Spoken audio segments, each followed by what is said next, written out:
The Christmas tree was still lit. That's the detail I keep coming back to.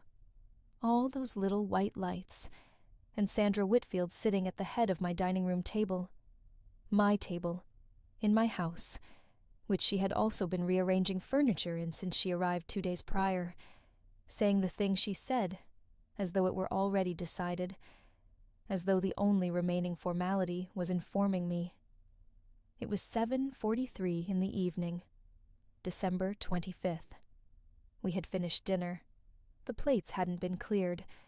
My sister-in-law Donna was on her third glass of wine. Kevin, my husband, was looking at the centerpiece. My college roommate Priya, who had driven down from Columbia for Christmas because she had nowhere else to be that year, was very still in the way she gets when she is processing something and deciding whether to speak. Sandra set her napkin down, folded it, and said, "That house belongs to this family now. Your parents are gone, and you don't need all that space. I've been thinking about it for a while, and I'll be moving in by March." She said it the way you announce a dinner reservation. Not a question, not a suggestion, a timeline. 8 people at that table. 8 people. And not one of them said a word. Kevin looked up from the centerpiece, and then looked back down at it. Donna took a sip of wine.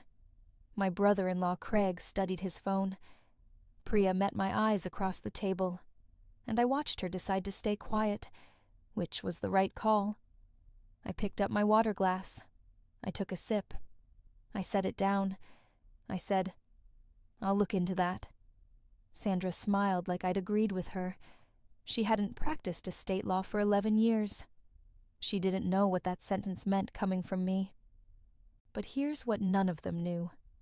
Not Sandra, not Kevin, not anyone at that table. My mother had left a letter in the estate file, a notarized letter, sealed, that had been sitting in a manila envelope in my firm's document vault for 3 years, and Sandra Whitfield knew it existed. She had known since the week my mother died, and she had never said a word to me about it.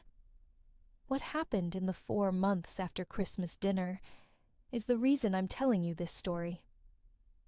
Welcome back to Home of Secrets. My name is Rachel Donovan. I'm 34 years old, and I'm an estate attorney in Charleston, South Carolina. I have spent the last 11 years writing wills, trusts, and estate plans for other people's families. I know exactly what a piece of paper can do. I know exactly what it can protect. And I know what happens when someone tries to move into a house they have no legal claim to, and has been hiding the document that proves it. This is the story of how my mother-in-law announced she was moving into my parents' home, and how a letter my mother wrote 3 years before saved everything my parents built. Drop a comment if you've ever had someone treat your grief like an opportunity. And subscribe. You're going to want to see how this ends. My parents were Thomas and Ellen Donovan. My father was a civil engineer. My mother taught 4th grade for 27 years at Meminger Elementary in Charleston. They were not wealthy people in the way that word usually gets used. They didn't have investment portfolios or vacation properties or names on buildings. What they had was a house on Rutledge Avenue that my father bought in 1987 for $94,000 and maintained with the particular care of a man who understood that a house, properly kept, is the most reliable thing a family can own. It is a 3-bedroom Victorian-style row house with a double front porch, original heart pine floors throughout, and a kitchen my mother redesigned in 2004 with white cabinets and soapstone countertops because she said soapstone was honest. It showed its age and didn't pretend otherwise. By the time I was in law school, the house was worth somewhere around $480,000. By the time my father died in 2019, followed by my mother 14 months later in 2021, The Zillow estimate had crossed $700,000. I am an only child. There was no sibling dynamic, no favoritism, no golden child. There was just me and them, and that house on Rutledge Avenue, and the understanding, never formally stated but completely clear, that the house was mine when they were gone. My father put it in a trust in 2017. My mother updated the trust documents in 2021, 2 months before she died. I met Kevin Whitfield at a bar association event in 2016. He is a commercial real estate broker. He is kind in the way that conflict-avoidant people are kind, genuinely and selectively, and most reliably, when nothing difficult is being asked of him. We married in 2018. His family came to the wedding. Sandra sat in the front row and cried, and told everyone within earshot that she'd always wanted a daughter. I should have paid more attention to the way she said it. Wanted, past tense, as in wanted, and now has acquired. Sandra Whitfield is 63 years old. She retired early from a hospital administration job in 2019 and has spent the years since in a state of purposeful involvement in her children's lives that she describes as being supportive, and that I would describe differently. She reorganizes kitchen cabinets in other people's homes.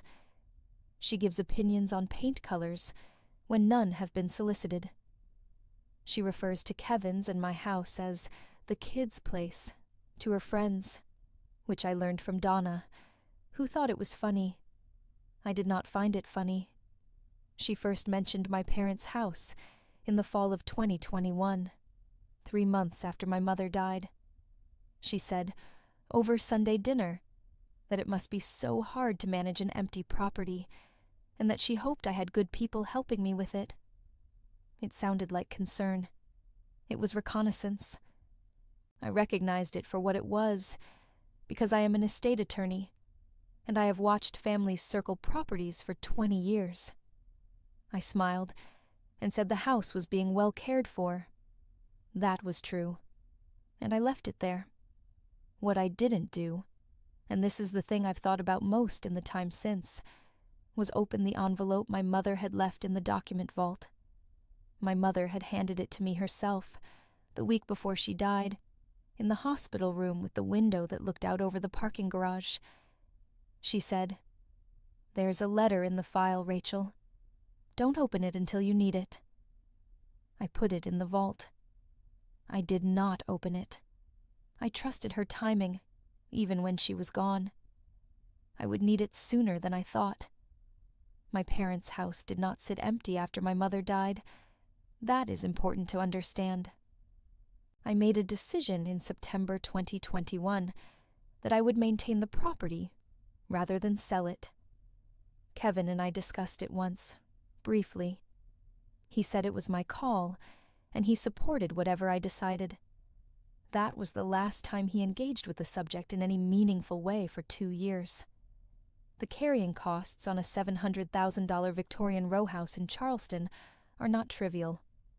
Property taxes, $4,800 a year. Homeowner's insurance on an older structure with original materials, $3,100 a year.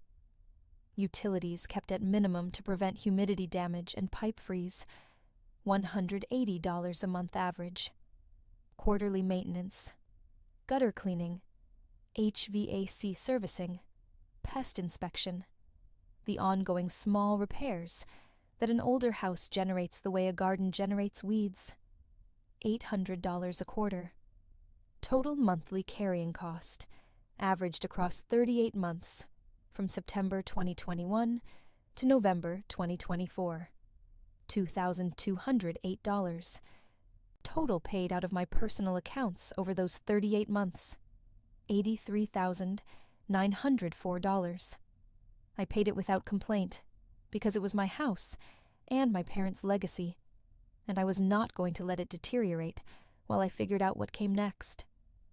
I also made 2 significant capital investments during that period: a new roof in the spring of 2022 at $18,400, and a complete HVAC replacement in the summer of 2023 at $11,200. Both paid in full, out of pocket, no financing. Total invested in the Rutledge Avenue property since my mother's death: $113,504. None of this was hidden from Kevin. He knew the numbers because I am not a person who hides financial information from my spouse. What he did not do was offer to contribute, or ask whether he should, or treat the expenditure as a shared concern in any way. He trusted my management of it, the way he trusted my management of everything he found complicated, completely, and from a comfortable distance. Sandra, meanwhile, had been busy. At Kevin's birthday dinner in March of 2022, she mentioned to his Aunt Carol that the Rutledge house was sitting unused, and it was a shame. Aunt Carol told Donna. Donna told Kevin. Kevin mentioned it to me in a tone that suggested he was relaying information rather than holding an opinion. I said the house was not sitting unused, and that I was actively maintaining it. He said, "Right, of course," and that was that. At Thanksgiving 2022, Sandra asked me directly whether I had thought about selling. She framed it as practical wisdom. The market was strong. The house was large. Didn't it feel like a lot to carry? I said I hadn't decided yet. She said she understood, that grief made these decisions hard. The implication being that my decision to keep the house was grief-driven rather than intentional. I noted that implication and said nothing. At Easter 2023, she mentioned to Kevin's cousin Beth that she had always loved old Charleston homes, and that the Rutledge house in particular had such good bones. Beth told Donna. Donna, to her credit, told me directly this time. She said, "Rachel, I think my mother has ideas about that house." I said I was aware. I thanked her. I opened a document on my laptop that evening and titled it simply, Sandra. I began logging dates, quotes, and second-hand reports. Not as ammunition, as documentation. Because I am an estate attorney, and documentation is how I think. And because some part of me, the part that had been doing this work for 11 years, understood that this was moving towards something. It moved towards something on December 25th, 2023, at 7:43 p.m., in my dining room, under white Christmas lights, with 8 witnesses and a folded napkin. If you've ever watched someone move toward your most sacred thing and felt the particular cold of knowing they weren't going to stop themselves, stay with me. Because I had a document in a vault that was about to change everything. Christmas at our house had been my idea originally, 3 years running. I cooked. It's one of the things I do that has nothing to do with law, just time and attention, and recipes my mother left in a 3-ring binder with her handwriting on the tabs. Sandra had taken to arriving 2 days early to help, which in practice meant rearranging my spice cabinet and asking questions about the guest towels. This year, she arrived on the 23rd. She brought her own throw pillow, which she placed on my living room couch, and which I moved back to the guest room after she went to sleep. A small thing. A territorial thing. I noted it. Christmas dinner was good. I made my mother's standing rib roast, the one that takes 3 days if you do it right. We had Kevin's parents, his sister Donna, and her husband Craig, his cousin Beth and her boyfriend, and Priya, who had become a fixture at our holidays in the years since her own family had grown complicated. 8 people. Good wine. The conversation was easy until it wasn't. We had moved from the main course to dessert. I had just set a chocolate peppermint tart on the table, my mother's recipe. the one she made every Christmas Eve without variation for as long as I can remember. The kitchen still smelled like it. Sandra had complimented the roast twice, and was on her second serving of tart when she set her fork down and folded her napkin. That deliberate quality of her folding. She had been building to something. She said she wanted to talk about something practical. She said she'd been thinking about her living situation. Her condo in Mount Pleasant was getting to be more than she needed. The maintenance fees had gone up, and she wanted to be closer to Kevin and the grandchildren she was hoping for. She said she had been looking at her options. Then she said it. That house belongs to this family now. Your parents are gone, and you don't need all that space.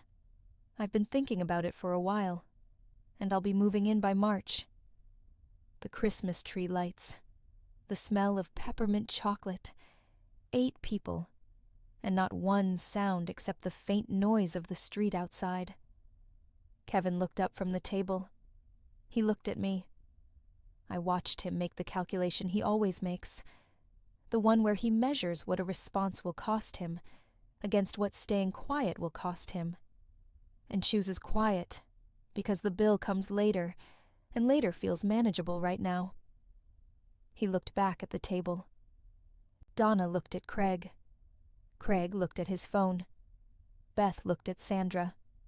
Kevin's father, a retired pharmacist named Gerald, who has always been decent to me, looked at Sandra with an expression I could not fully read, but which was not comfortable. Priya was completely still. I know Priya's stillness. She was deciding. 8 people. Silence. I picked up my water glass, took a sip, set it down with both hands, looked at Sandra across the table and said, in my regular voice, the one I use in depositions when I am not going to show what I'm thinking, "I'll look into that." Sandra smiled. Kevin exhaled. Donna topped up her wine. The moment passed, the way moments pass when everyone in the room decides not to name what just happened. Priya helped me with the dishes after. She waited until we were alone in the kitchen and said very quietly, "What are you going to do?" I said, "I'm going to open a letter." She didn't ask which one. She just nodded and handed me a dish to dry. December 26th, 7:15 a.m. Sandra was still asleep. Kevin was making coffee. I sat at the kitchen table with my laptop, and I did what I do when something needs to be understood. I made a list. Item 1. The Rutledge Avenue property was held in a revocable trust established by my father in 2017 and amended by my mother in 2021. I was the sole trustee and sole beneficiary. There was no ambiguity in the title. Sandra Whitfield had no legal interest in the property, no claim, no standing. Item 2. Sandra's statement at dinner was not a legal action. It was a declaration of intent. Intent, on its own, does not transfer property. What it does do, in my professional experience, is signal what's coming. The soft pressure, the guilt campaign, the gradual reframing of a property as a family resource, rather than a specific person's inheritance. Item 3. I had been married to Kevin for 5 years. Kevin was not on the Rutledge Avenue Trust. He had no ownership interest in the property. But he was my husband. And if Sandra's campaign succeeded in making this a marital conflict, if Kevin began to feel that supporting his mother's request was his obligation, the property itself was safe, but my marriage was not. Item 4. My mother had left a letter. I had not opened it. My mother was a woman of deliberate action. She had been a 4th-grade teacher for 27 years. She did not do things without intention. She had told me not to open it until I needed it. I needed it. I opened my firm's document management system. I pulled up the Donovan estate file. I sent a message to my paralegal Maya. At 7:18 a.m., on December 26th, which she would later describe as the moment she knew things were serious, asking her to pull the sealed envelope from the vault, first thing when the office reopened on the 27th, and to hold it for me personally.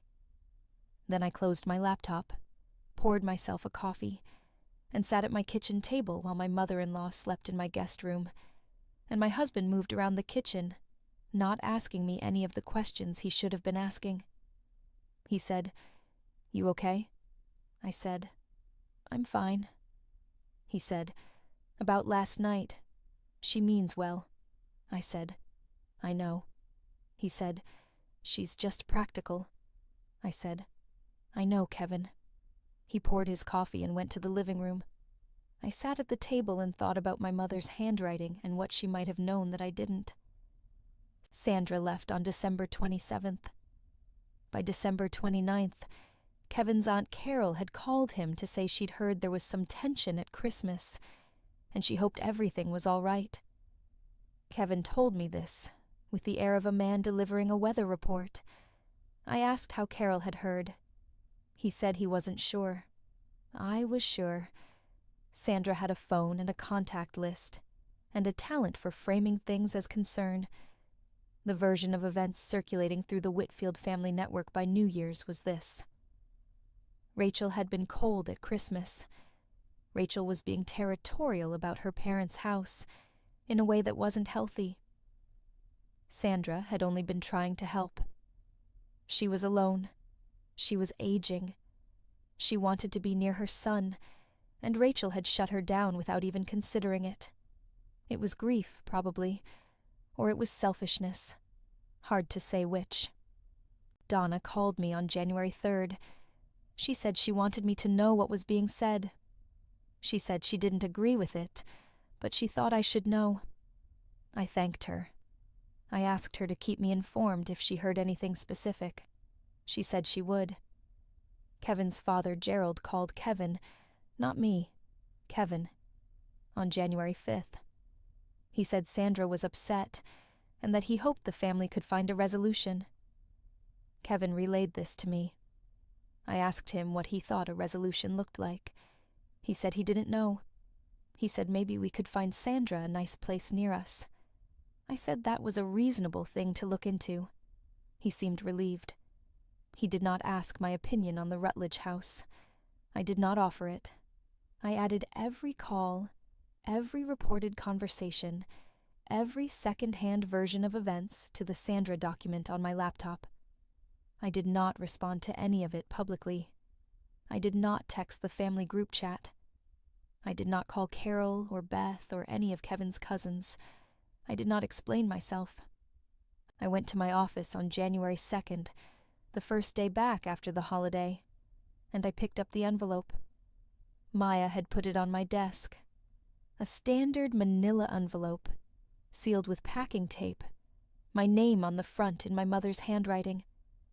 Ellen Donovan had the handwriting of a woman who had spent 27 years making letters legible to 9-year-olds. Clear, even, unhurried. I closed my office door. I sat down. I opened the envelope.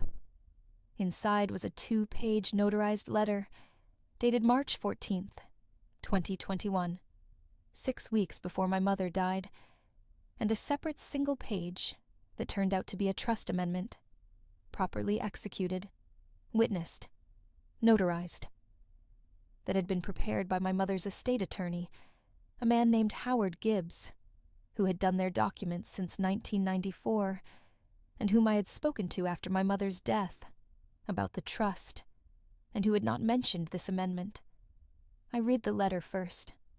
My mother wrote in plain language, the way she wrote everything. She said she was writing because she had become aware, in the weeks since my father's death, and her own diagnosis, that there were people in Rachel's life who had expressed interest in the Rutledge Avenue property, and that she wanted to be clear about her intentions. She said the house was for Rachel, and for Rachel's children, if she had them, and for no one else. She said she had seen the way certain people looked at what other people built, and she wanted to make sure the building was protected, She did not name Sandra. She didn't need to. The letter was dated 3 weeks after Sandra had visited her in the hospital. I had not known about that visit. Kevin had not told me. Sandra had gone to see my dying mother in the hospital, alone, and my mother had come away from that visit and written a notarized letter. The trust amendment was more specific. It added a single provision to the existing trust. The Rutledge Avenue property could not be transferred, leased, or otherwise conveyed to any individual who was not a direct lineal descendant of Thomas or Ellen Donovan, or a spouse of such a descendant who had been married to that descendant for a minimum of 10 years, and had not been the subject of any formal claim against the estate. Kevin and I had been married for 5 years. Under my mother's amendment, even Kevin himself could not receive the property under a decade. But that wasn't the part that stopped me. The part that stopped me was a handwritten note at the bottom of the amendment, below the notary seal, in my mother's 4th-grade teacher handwriting. Howard knows about the conversation with S.W. He has it in the file if you need it. S.W. Sandra Whitfield. Howard Gibbs had a record of a conversation involving Sandra, a conversation my mother had documented with her estate attorney 3 weeks before she died, a conversation that had prompted a trust amendment, and Howard had not mentioned it to me in 3 years. I sat in my office for 11 minutes. Then I called Maya in and said I needed Howard Gibbs on the phone. Howard is 71. He answered himself. No receptionist. When I told him what I had found, there was a pause. Not guilty. More the pause of a man who has been waiting for a call and is relieved it's finally come. He said, "Rachel, I should have reached out sooner. Your mother asked me to wait until you came to me. She said you'd come when you needed it." He sent me the file that afternoon. 31 pages. Notes from his meeting with my mother. A recorded summary, not a recording, a written summary, professionally prepared, of a conversation Sandra had attempted to have with my mother at the hospital. A conversation in which Sandra had suggested that, given Rachel's busy career and the burden of maintaining a large property, it might make sense for the family to discuss what happened to the Rutledge house. A conversation in which my mother had said, very clearly, that the house was Rachel's, and that no further conversation on the subject was necessary. My mother had then called Howard from the hospital that same evening and asked him to prepare the amendment. I called my mentor, Judge Harlan Osee, retired from the family court bench, now doing mediation and the occasional consultation for former clerks, and read him the relevant sections over the phone. He was quiet for a moment. Then he said, "She protected you from the grave, Rachel. Now you need to decide what you want to do with it." I knew exactly what I wanted to do with it. I told Kevin on January 8th. I sat him down at the kitchen table, the same chairs, and I put the letter and the amendment and Howard's file summary in front of him, and I walked him through it. All of it. The visits Sandra had made to my mother in the hospital, the conversation she had tried to have, the amendment my mother had executed in response, the note at the bottom in 4th-grade teacher handwriting. Kevin read slowly. He is not a fast reader, which I have always found endearing. He read the letter twice. He read the amendment once. He read Howard's summary and set it down. He said, "She went to see your mother alone." I said, "Yes." He said, "And she didn't tell me." I said, "No." He sat with that for a long time. I did not fill the silence. I have learned, in 11 years of estate law, that silence is the most important tool you have in a room where something true is being understood for the first time. He said, "I'm sorry, Rachel." I said I heard him. I said I wasn't telling him to punish him or to create a wedge. I was telling him because he needed to know the full picture before what was about to happen happened. He asked what was about to happen. I told him. On January 11th, 2024, my firm sent Sandra Whitfield a formal letter. It was 3 paragraphs.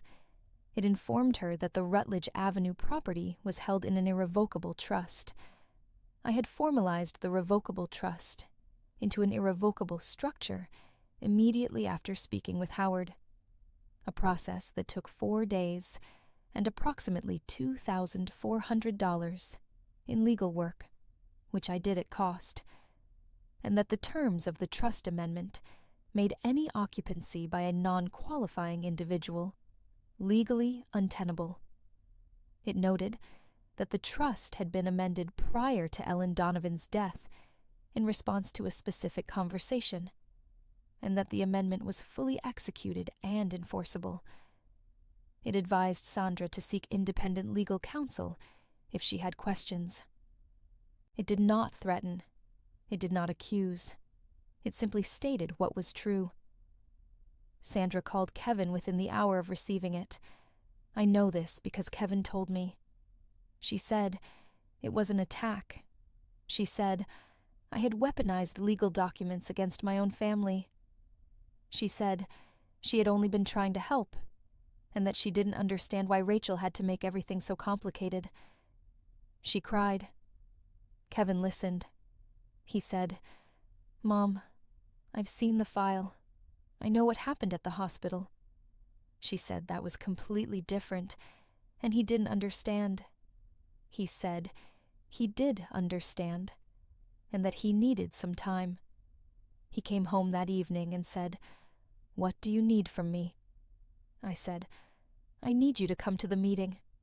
He said he would. The meeting was scheduled for February 2nd, Howard's office. Sandra had retained an attorney, a younger man named Brett Kavanaugh, who did mostly residential real estate, and who I suspected had not yet fully read the trust documents, based on the tone of his initial correspondence. I invited Sandra directly, through her attorney, to a formal review of the estate documents at Howard's office. I told her attorney that all parties should be present, and that the purpose was full disclosure of the trust terms. Brett Kavanaugh sent back a letter saying his client was prepared to discuss a reasonable accommodation for family housing needs. I read that letter twice, then I filed it and did not respond. The meeting was at 10 a.m. on a Friday morning. Howard Gibbs's office is in a converted Victorian building on Broad Street, 4 blocks from my firm. He has been in the same office for 30 years. The waiting room has the smell of old paper and good wood, and the particular quality of stillness that accumulates in places where serious things have been decided for a long time. I arrived at 9:40. Maya was with me. Howard was already set up. The trust documents, the amendment, his notes from the 2021 meeting, all organized in the orderly way of a man who has been doing this for 4 decades. Kevin arrived at 9:50. He sat beside me without being asked. He had not spoken to Sandra since their January phone call, beyond one brief text exchange. I had not asked him to limit contact. He had made that choice himself. Sandra arrived at 10:03 with Brett Kavanaugh. She was dressed carefully. Sandra is always dressed carefully. It is one of her consistent qualities. She looked at Kevin first, then at me. Kevin nodded at her. She looked away. Brett Kavanaugh introduced himself to Howard with the slightly too confident handshake of someone who has prepared for a negotiation, rather than a disclosure. Howard received it mildly. Howard has been in rooms like this for 40 years. He was not concerned. Howard opened the meeting by stating its purpose: to review the terms of the Ellen and Thomas Donovan Irrevocable Family Trust, as amended March 14th, 2021, and to ensure all parties had full understanding of its provisions. He was pleasant. He was clear. He handed copies of the trust document to Brett Kavanaugh, who began reading with an expression that shifted over approximately 4 minutes, from prepared confidence to careful attention. Howard then read the amendment aloud, all of it, the restriction on transfer and occupancy, the qualifying descendant language, the 10-year marriage provision. He read it in the even tone of a man reading a recipe. Just the facts, in order, without editorial. Sandra said, "What does that mean exactly?" Howard said it meant the property could not be occupied by any individual who did not meet the trust's qualifying criteria. She said, "But I'm family." Howard said that family, in the trust's terms, was defined specifically, and that she did not meet the definition. She looked at Kevin. Kevin looked at the table. Then Howard said he also needed to share, for the record, the notes from his March 2021 meeting with Ellen Donovan. He stated that these notes had been prepared contemporaneously and notarized, and that they documented the circumstances that had prompted the trust amendment. He read a summary, not the full 30 pages, just the relevant passage, describing Ellen Donovan's account of a hospital visit from a family member who had raised the question of the Rutledge property's future disposition. He did not name Sandra. He didn't need to. There was only one person in the room who had made that hospital visit. Sandra said, "I was trying to help her plan." The room was very quiet. I said, "She planned. This is the plan." Brett Kavanaugh put his pen down. He leaned over and said something to Sandra in a low voice. She shook her head. He said it again. She pressed her lips together. Howard asked if there were any questions about the document. Brett Kavanaugh said his client would need time to review. Howard said, of course. He collected his copies with the unhurried efficiency of a man who has nothing left to prove in this particular room. Sandra stood up. She looked at me, a long look, the kind that is trying to find something and not finding it. Then she looked at Kevin. She said, "I only wanted to be close to you." Kevin said, "I know, Mom." He said it gently. "But you went to see Ellen alone. You didn't tell me, and she wrote this because of that visit. I have to sit with that." Sandra picked up her purse. She and Brett Kavanaugh left. The door closed behind them with the soft click of a well-maintained Victorian door, in a building where serious things have been decided for 30 years. Howard looked at me. He said, "Your mother was a very deliberate woman." I said, "She was a 4th-grade teacher. She planned everything twice." He smiled. Kevin reached over and put his hand on the table next to mine. Not on top of it, just next to it. I put my hand over his. "Here is what happened after February 2nd, 2024. Brett Kavanaugh sent one follow-up letter in mid-February, suggesting the trust might be challengeable on the grounds that it had been prepared under duress, that Ellen Donovan had been dying, and therefore her capacity could be questioned. Howard responded with a 4-page letter detailing the notarization process, the independent witness signatures, and the fact that Howard himself had conducted a standard capacity assessment at the time of the amendment's execution, as he did for all elderly clients, and that Ellen Donovan had been entirely and demonstrably competent. The suggestion was not raised again. Sandra did not move into the Rutledge Avenue house. She sold her Mount Pleasant condo in April and moved into a 2-bedroom apartment in a retirement community in North Charleston, approximately 14 miles from us. Kevin visits her every other Sunday. I do not go.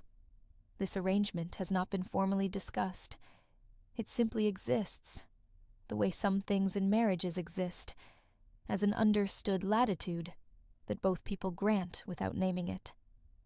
Kevin and I had 3 real conversations in the spring of 2024, the kind that take hours and don't fully resolve, and leave both people tired and quieter than before, about what he had known, about what he hadn't let himself see, about the difference between being supportive and being absent. They were hard conversations. They were necessary ones. We are still married. We are in the process of being more honestly married than we were before December 25th, which I count as a net positive, even if the process is not comfortable. Donna sent me a text in March that said simply, "Good." One word. I knew what she meant. I texted back a single thumbs up. That was enough. Gerald, I see, Kevin's father, called me in April. He said he wanted me to know that he had always respected me, and that he was sorry for what had happened, and that he thought Ellen Donovan had been a remarkable woman. I said she had been.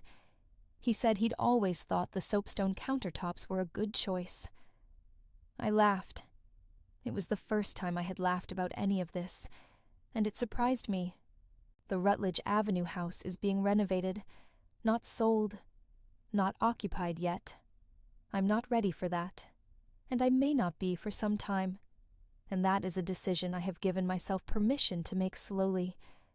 I hired a preservation contractor to restore the original front porch railing and refinish the heart pine floors throughout. I stood in my mother's kitchen last month with the smell of floor finish in the air and my hand on the soapstone counter, and I thought about what she'd said. That soapstone was honest, that it showed its age and didn't pretend otherwise. I am keeping the house. I know that now in the way you know the things that were never actually uncertain, only waiting for you to stop doubting them. In the top drawer of my desk at the firm is the envelope, my mother's envelope, now open, the letter refolded inside. I kept it. On the outside, in her handwriting, Rachel. On the inside, the last deliberate thing she did for me. A mother who planned everything twice. It has been 9 months since Christmas dinner. 7 months since the meeting on Broad Street. The Charleston summer has burned off into fall, and the light on Rutledge Avenue in the afternoon is the low gold kind that makes the porch rails look like they were always supposed to be there. I go by on Saturdays sometimes. I park on the street and sit for a while. I am not ready to go in every time. Some Saturdays, I just look at it from outside. The double front porch, the heart pine floors visible through the front windows, the kitchen at the back of the house, where my mother made a peppermint chocolate tart every Christmas Eve for as long as I can remember. Priya asked me recently what I was going to do with it eventually. I said I didn't know yet. She said, "Your mom knew you'd figure it out." I said that was probably true. She said, "She also knew you'd need the letter first." That was also true. Here is what I believe, having spent 11 years in estate law, watching families fight over what people leave behind. The things worth protecting are not always the valuable ones. They are the ones that carry something. A letter in an envelope. A kitchen designed in honest stone. A house on a street where your parents were themselves. Sandra wanted that house because she saw what it was worth on a market. My mother protected it because she knew what it was worth to me. That is the difference between someone who looks at what other people built and someone who understands why it was built. If you've ever had someone treat your grief like a real estate opportunity, you already know how that distinction feels. Not in your head. Somewhere older than that. The envelope is still in my desk drawer. I don't need it anymore, but I'm keeping it anyway. My mother left it for a reason, and everything she did was for a reason, and I am not yet done learning what they all were. Share this with someone who needed to hear it. Leave a comment. I read every single one. And if you haven't subscribed yet, this is the channel for people who know the difference between what a house is worth and what it means. I'll see you in the next one.